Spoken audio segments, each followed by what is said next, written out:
And then the adjustment is over time. If that goes well, you increase the distance and you increase the pace. You don't necessarily encourage heart failure patients to go too far with that because, as I said, you can't make that heart pump better once it gets that disease. You can push more with heart diseases that can be dealt with surgically and fixed. And walking is certainly the you see people going to the mall and walking. Some of them are going to be heart patients. It's temperature controlled. It's got a solid surface. It doesn't have hills and valleys, and you can adjust your pace depending on what you feel like. So the answer to your question is absolutely. Having heart disease that's been dealt with surgically not only does not prevent you from exercise, it benefits from exercise.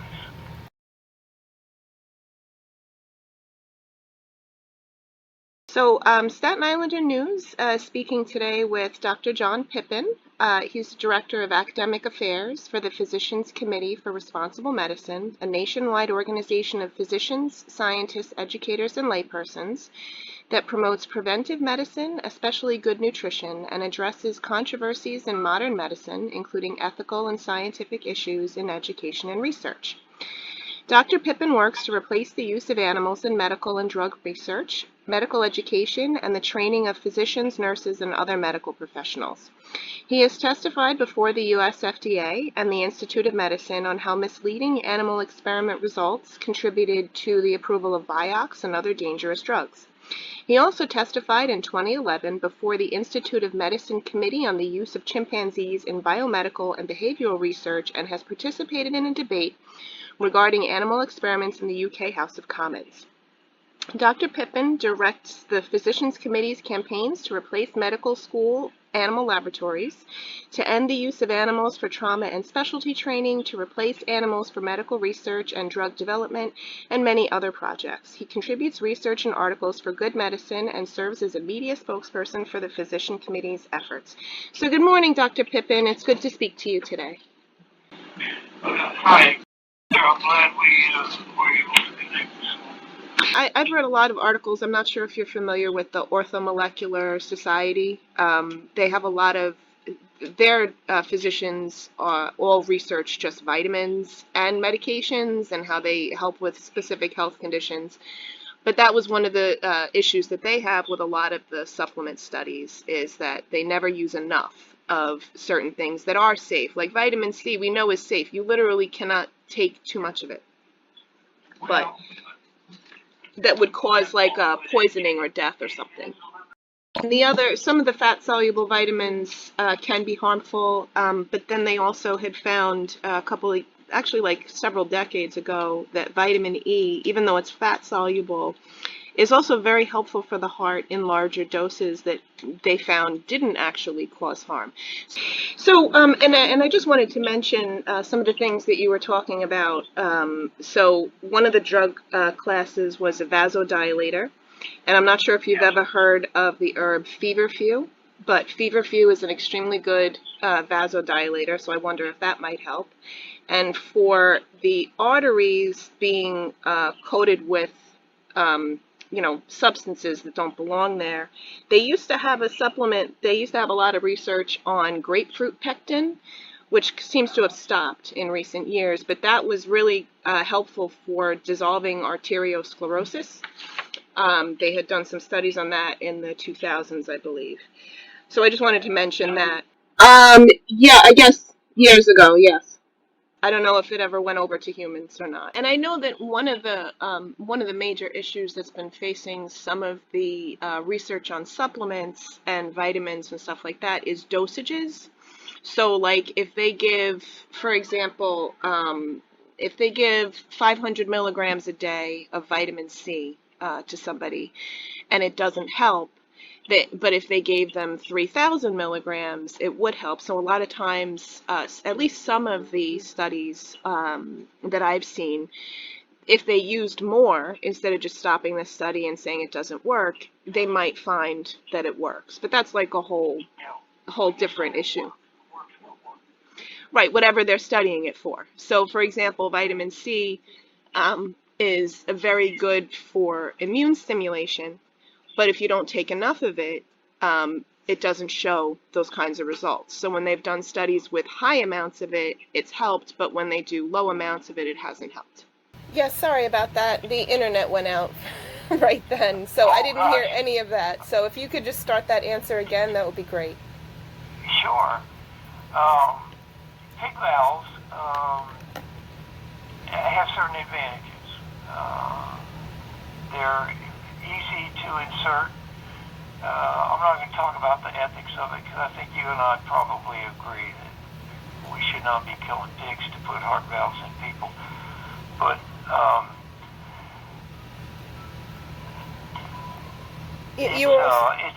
it's a normal tissue, and it's not sturdy enough to withstand decades of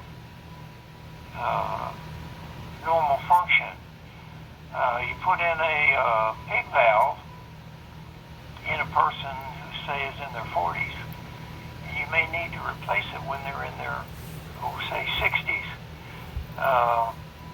Whereas if you use a mechanical valve, they're structured to last for a lifetime. And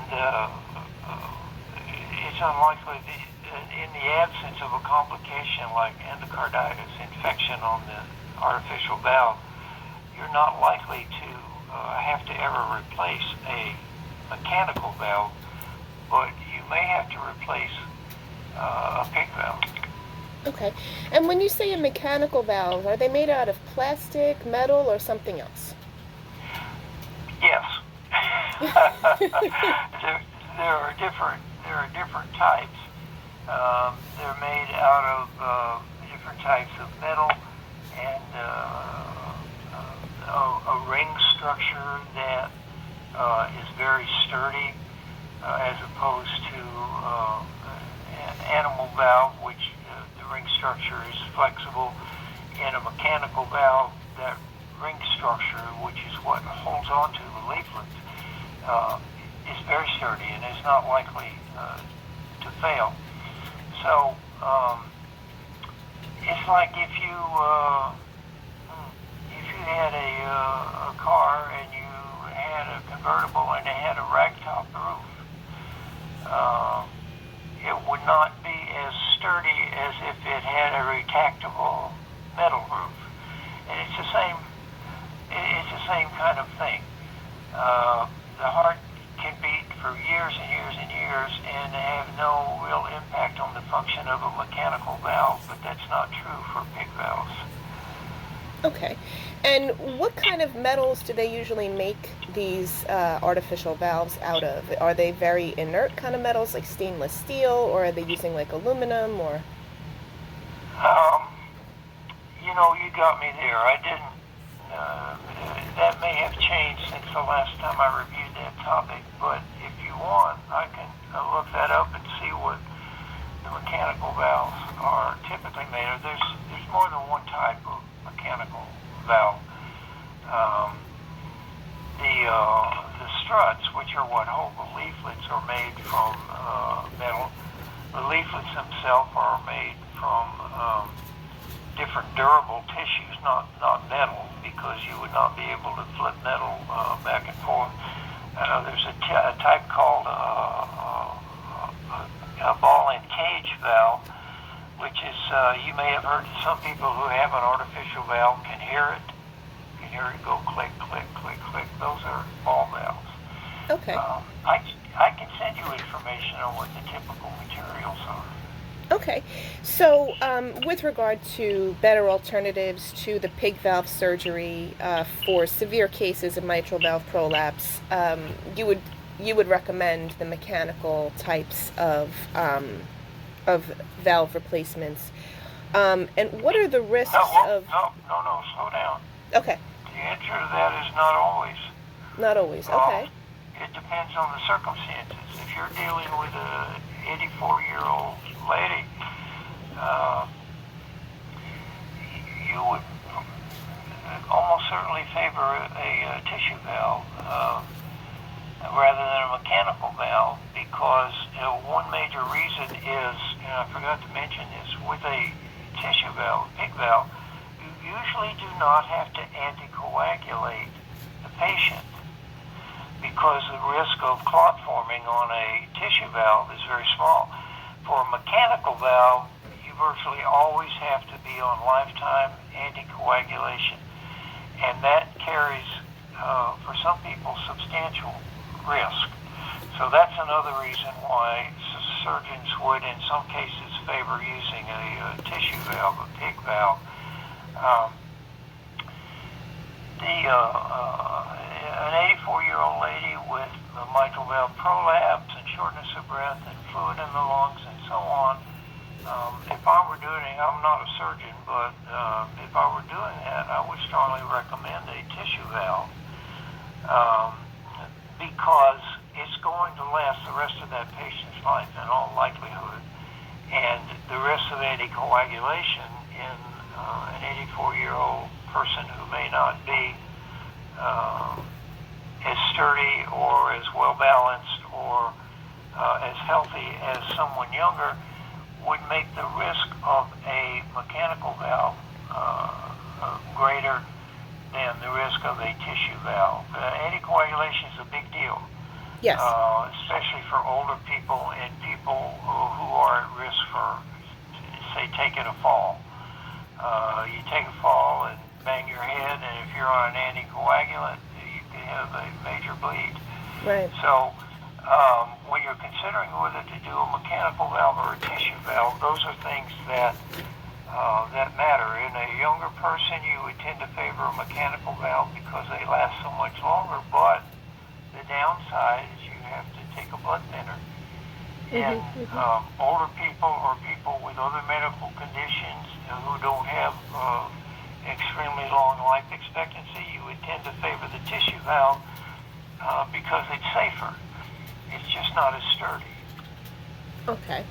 And as far as tissue valves, the only type available is a PIC valve, or is there something else like of artificial tissue or something like that? No, there are other types available. I'm taking some notes here. Hang on. Sure.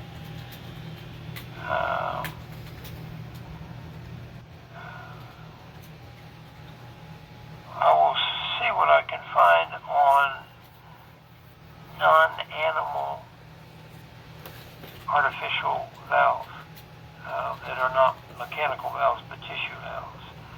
Okay. And I know that there are those catheter type ones. Are those something that can also be done on a severe case, or are those more for like minor cases? Well, again, a lot of answers I'm giving you are, it depends. Okay. And repeat your question. Say that again. I want to make sure I understand it. Right. So there are the majorly invasive ones where it's open heart surgery and they replace the whole valve with the ring or the PIC valve. But there's also catheter type of valve replacements where they go through the arteries or the veins. I think it's the veins. Are those also available for severe cases of mitral valve prolapse, and are they superior in any way, or are they not as good as the other kinds of valve replacements? Yeah, that depends almost entirely on the anatomy. And that's why we use things like ultrasound and MRIs and stuff to define the anatomy of the diseased valve. Okay. And then catheter-based treatments have been increasing very rapidly over the last decade. And fortunately now it's often possible to repair mitral valve prolapse, for instance, by suturing the leaflets tighter so that they don't flop backwards, or to treat mitral stenosis by actually using a blade on the end of the catheter to cut through the calcium and free up the leaflets that way. When it's possible to do the catheter-based treatments, if the patient is healthy enough, does not have severe heart disease otherwise, and is not doesn't have any specific risk for the catheter-based treatment, they are more and more being used. And if I had to venture a guess, I would say that future changes are more likely to involve improvements in catheter-based approaches and expansion of the patient population who is suitable for catheter-based interventions than in any specific major changes in the construction of artificial valves. Okay, so you were kind of expecting that it's going to go towards catheter-based and away from the replacing the valves themselves. It already has. Oh, it already has, and okay. I think that will continue. You can imagine that having to open someone's chest and all of the things associated with that is a much higher risk surgery than going through a blood vessel and doing it without opening the chest. Those treatments typically it's brave surgeons who try them in the first place, but over time they are improved and become dominant. For instance, that's why angioplasties and stents for coronary artery disease took over for open heart surgery. Once they were made safer and the materials were better and the outcomes were better, the first thought for a cardiologist who's dealing with coronary artery disease is now, is this suitable for catheter-based treatment with an angioplasty or a stent? And the same thing is happening with valve surgery. Is this patient suitable for catheter-based approach, or is the risk of that or the severity of the disease such that it's better to do an open procedure? And there's a third approach. Going through a blood vessel, going through an artery into the heart and dealing with the disease is one way. Opening the chest and dealing with the disease is another way. And there's a third way called keyhole surgery. You may have heard of that, where you can make keyhole incisions, small incisions, and using a scope, go in the incisions and make repairs through the incision. And when you're done, what's left is just a small hole that heals itself. So that, as you can imagine, in the right circumstances, is going to be safer than opening someone's chest. So I would say that the catheter-based approaches and keyhole surgeries have gained in popularity, and open procedures have declined in popularity.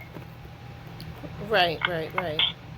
And you mean, and by popularity you mean among the surgeons wanting to use them? Yeah, and among the patients too. I mean, it's a lot less of a recovery and stuff. Yeah, the recovery is much better. Right. And so, I guess the last question that I have is, in your experience, what are the most effective treatments for mitral valve prolapse that has become severe, that carries the lowest number and severity of risks? Okay. Well, it depends on the anatomy and the condition of the patient. If the patient is a high-risk surgical situation, then you would prefer to use a keyhole or catheter-based procedures. For someone who has got such extensive disease disease with a lot of calcium buildup, and you know that you're not likely to be able to create an anatomically functional repair, then you have to open the chest. All other things being equal, avoiding opening the chest is to be desired, and that's where things are going. More and more cardiac surgeries all the time, including repair of heart valves and even replacements of heart valves. You can replace the aortic valve, which is the left ventricle pumps through the aortic valve to send blood to the body, so it's a critical structure. You can now, in the right circumstances, use catheter-based treatments to replace an aortic valve. That sounds like magic, but it's now well established for many years, and it tends to be the sicker patients and those with straightforward disease where the replacement would not itself be particularly dangerous, where that gets done. So the answer to your question is heart surgery for valves and for coronary artery disease. The advent of using the internal mammary artery to bypass the left anterior descending coronary artery in heart disease has made a big difference in outcomes and survival. In the same way, the advances in catheter-based treatments have made a big difference in being able to do these operations in higher risk patients. So that's the way of the future. As time goes on, even fewer patients are going to be operated by slicing open their chests. They're going to be dealt with catheters and with scopes that can be placed through tiny incisions in the chest wall. Right. And for patients who have cardiac conditions, would a good first step for those people be to change their diet and lifestyle? Oh, well, I'm glad you brought that up. That is, unfortunately it's not, but that should be the very first thing that the physician talks to the patient about. Right. It's safe. All the side effects are good, if you know what I mean. It contributes in other ways by keeping cholesterol under control, by controlling blood pressure, and as we talked earlier, there are some situations where that actually helps by changing the shape of the heart or the function of the heart. So yes, nutritional treatment as a baseline on which to build other treatments is useful. And another thing to remember is a person who's had major cardiac intervention is at risk for a shorter lifespan, and just because of the nature of their disease. And we know that, for instance, a plant-based diet can prolong survival in many diseases. In cancers now, that's a big area being investigated, is the influence of nutrition, not only to prevent cancers, we've known that for a long time, but to improve survival by improving general health and using fruits and vegetables and beans and lentils and things like that, rather than the typical American diet. I've had patients, one of the things that really has frustrated me over the years is I've had patients who I sent to surgery for various heart diseases who were smokers. And I can run situations where I walk them to their car after they got out of the hospital and they lit up a cigarette in the car. So um, sometimes people are just stupid. Yes. Life is hard, and it's harder if you're stupid, and that's a particularly, when you stare death in the face, and then you continue doing the things that got you that way, well, that's very frustrating to physicians. You can imagine.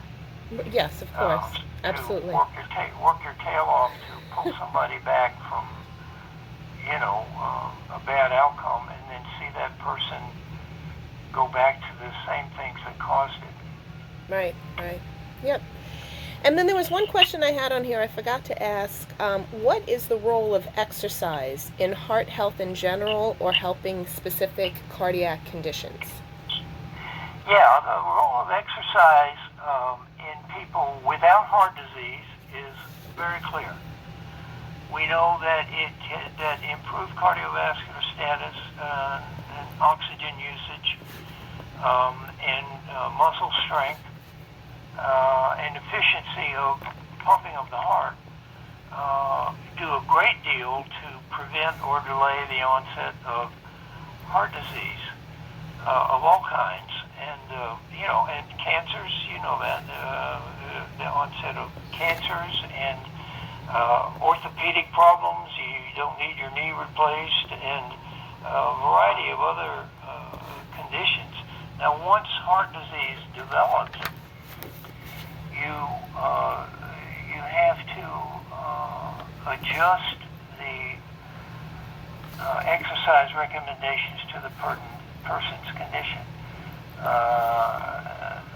That is probably more true for congestive heart failure than it is for someone who's had surgery, because when you do surgery for coronary artery disease or to repair a valve or whatever it may be, you have hopefully fixed the problem. See what I'm saying? Yes. And when you have heart failure, you can't fix it. You cannot cure heart failure. Unfortunately, when the heart muscle is dead, it's dead. So you have to be more careful. You want to maintain the best function you can without putting a heart failure patient at risk for going over the edge and having a crisis.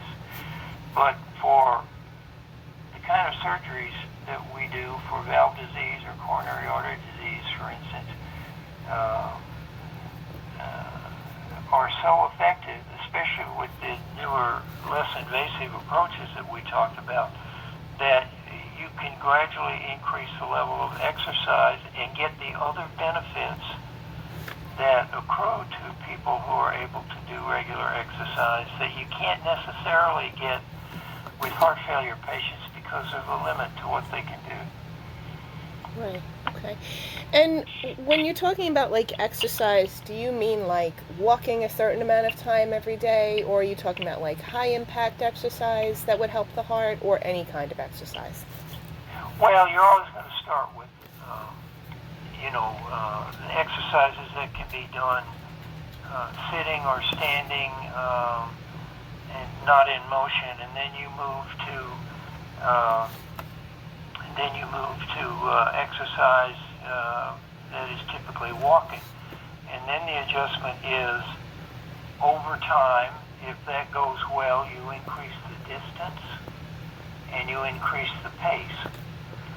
You don't necessarily encourage heart failure patients to go too far with that because, as I said, you can't make that heart pump better once it gets that disease. You can push more with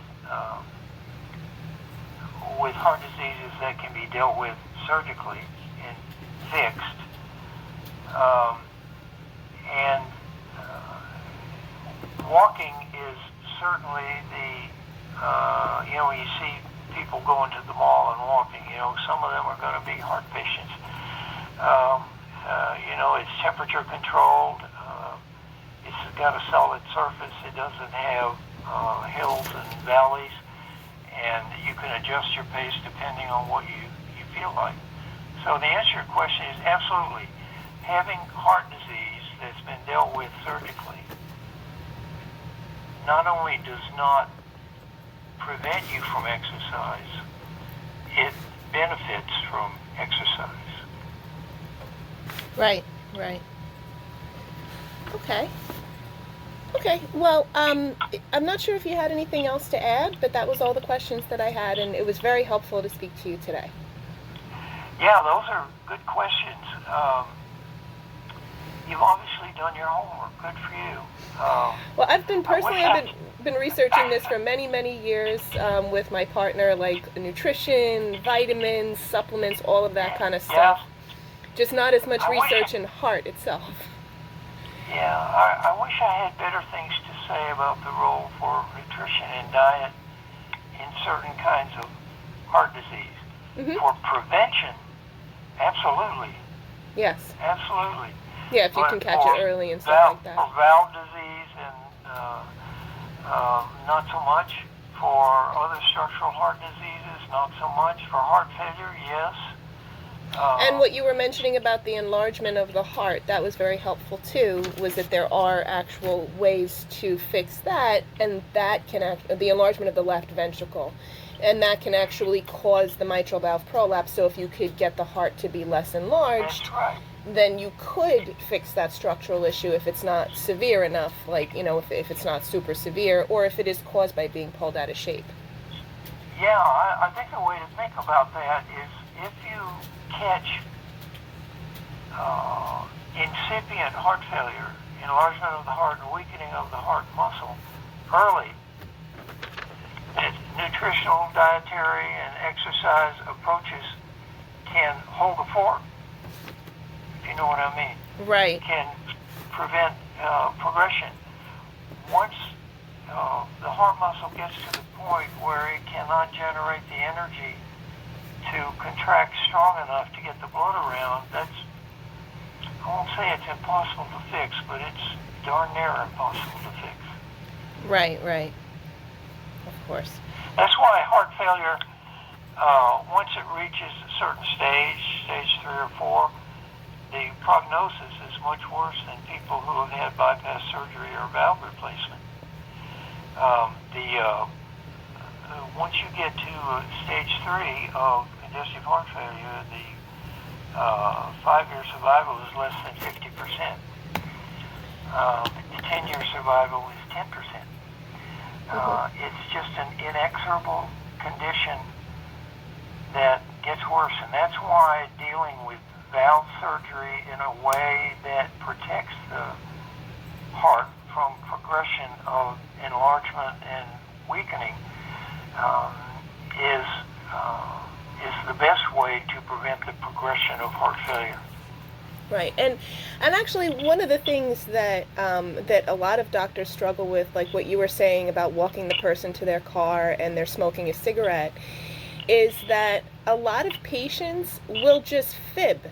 Like they did studies, I think it was in the JMIR, the Journal of Medical Internet Research, that I read about this, where they kind of found how people will fib about the lifestyle changes because they made them keep a journal, and then they asked them in the questions, they said, well, did you change your diet? Did you do this? And they said, yes, I did this and this. But then when they looked at the notebook, they didn't. They were fibbing. Yeah. They were making an exaggeration. Yeah. And the only one they're hurting is themselves. It's like an exit poll in an election. People are going to lie to you. Right.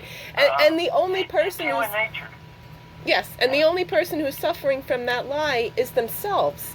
You're not suffering from them lying to you, like you're the cardiologist. They are. You kind of do, because, we doctors, we invest very strongly in our patients, and we want to see good outcomes, and we know in many cases what works.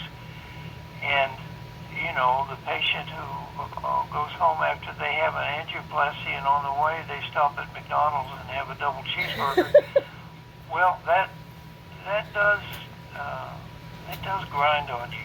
Yes. Yeah, I'm sure, especially if they tell you about it afterwards. Yeah. It's human nature. It's like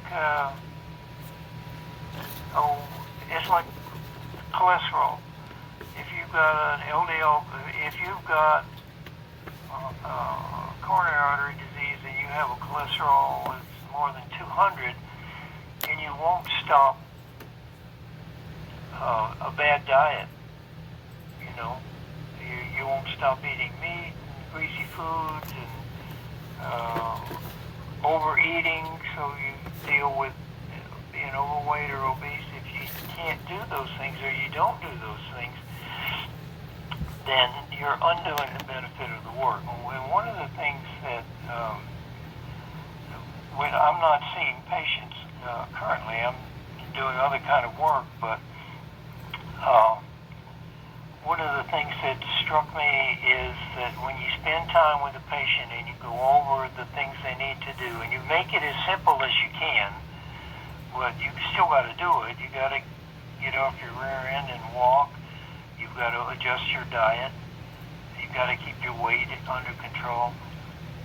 People may start out doing that, but many of them say, I feel good now. I'm going to, go have that double cheeseburger. Right. Without thinking that, well, the reason you feel good is you're not having those double cheeseburgers. Right, exactly. Yeah, and it is hard to keep lifestyle changes. I will say that is probably one of the hardest things. Is even making that change initially is difficult, but actually sticking to it, like during the holidays or family visits and all of that kind of stuff, it makes it ultra challenging for a lot of people, especially when your family members are not supportive. And like you go to the family dinner and they won't make you something vegetarian, and all that there is turkey, because they don't believe in the changes that you've made, and they don't believe that it's going to help you, whereas you can demonstrate that it's already been helpful to you. But when you don't have support, like someone very close to you who you're making these dietary changes with, even if it's just a friend who's like, yes, I will do this with you so that you don't have to be tempted by hanging out with me to go back to your old lifestyle, even that can improve the trajectory greatly. It can also ruin a friendship. That's true. And another thing that I think about is I rarely go out to restaurants. I'm in Texas, and you can imagine that dietary issues in Texas are worse than they are in, say, Colorado, where there's a lot of healthy people. I'll go into a restaurant and you look at the menu and there's nothing that doesn't have meat in it. There's nothing, yes. Yep. And every restaurant is a Charlie Brown steakhouse or the other kinds of steakhouses that they have. And it's like, it's very, I could totally, because I live in New York City. So here there are a lot of different options, but, I don't go out to eat much either, because they don't take the kind of care that I'm going to take of the food, that I would make. So it's just a matter of, and many times that I go out to eat, I get sick. So it's like, oh, really? It's not worth it. Like, because they don't have things as fresh. So you get a staph infection, or you eat staph and you get a rash. And, it's like, well, what was it worth it? And the answer is, no, it wasn't worth it. Yeah, well, obviously you're very well read. You know how it's become such a problem with foodborne diseases. Mm-hmm. And not just cattle, but carrots, good food. Yes. Because of the lack of care that's taken in handling them. Yeah, there was this one restaurant that we went to a couple of years back in Manhattan where the person came out, it was like a buffet style thing, and they brought out the fresh ingredients and they just poured them into the stuff that was already there. I got such a bad rash from that place. I was just like, this is horrible. Yeah. Like, why are they putting new food with old food, and then they just mix it together, and so the old food never leaves? And the new food gets ruined. Exactly. Because you're eating good food and bad food at the same time. There's so, not to get too philosophical about it, but there are so many things that humans do that are contrary to their well-being. Yes. And Yep. our lifestyle choices, particularly nutritional and dietary choices, that's probably why humans don't live to be 120 years old. Yeah, absolutely. I'm 74, and that is the median life survival for a Caucasian male in America. Yep. So Yeah. I'm on borrowed time. Now, not Yeah. as much as other people, because I do, I'm vegan and do sensible things. I don't get up on ladders. So, but we think we're very much more evolved than we are, unfortunately, or there wouldn't be wars. So, That's anyway. true. Yeah, so you had mentioned you had taken some notes. There was a couple of things that you were going to send over, and I actually was taking some notes, and I have some studies that I'm going to share with you also about some of the stuff that we talked about. But it was really great speaking with you today, and I really learned a lot, and I think this will be very helpful to some of the readers that we have who, as you said, it's the most common heart condition or valve condition in the country, so there could be a lot of people who would be helped. Mitral valve is the most common valve involved in mitral valve prolapse is the most common valvular heart disease, yes. Right. Okay, well, it was really great to speak with you, and if you have any other questions or anything you wanted to add, feel free to email me. Okay, very good. Thank you so much. Thank you, and good luck, and we're glad for folks like you who are, you can't hold a gun to someone's head and make them eat vegetables, but all we can do is talk to them and show them and give them evidence and say, look, here's Mr. What's-His-Fuck. He was, he was dead on arrival, and we resuscitated him, and he had bypass surgery, and now he's on a healthy diet, and he walks every day, and say, that can be you. Right, exactly. You can avoid that if you avoid the things that got him in trouble. And if you happen to get out of trouble, you can stay out of trouble more likely if you do the things that you should do. But it's human nature, unfortunately. It's self-destructive. Yes, absolutely. Okay. All right, well, thank you so much. I appreciate you inquiring about this, and it's nice to talk to someone who has studied in the field and has the kind of knowledge you do. So, and asks good questions. So I will send you some stuff, and if there's something else you want that I don't send you, just let me know. I will do that. Thank you so much for your time. It was great to speak to you today. Okay. Thank you. Have a great day.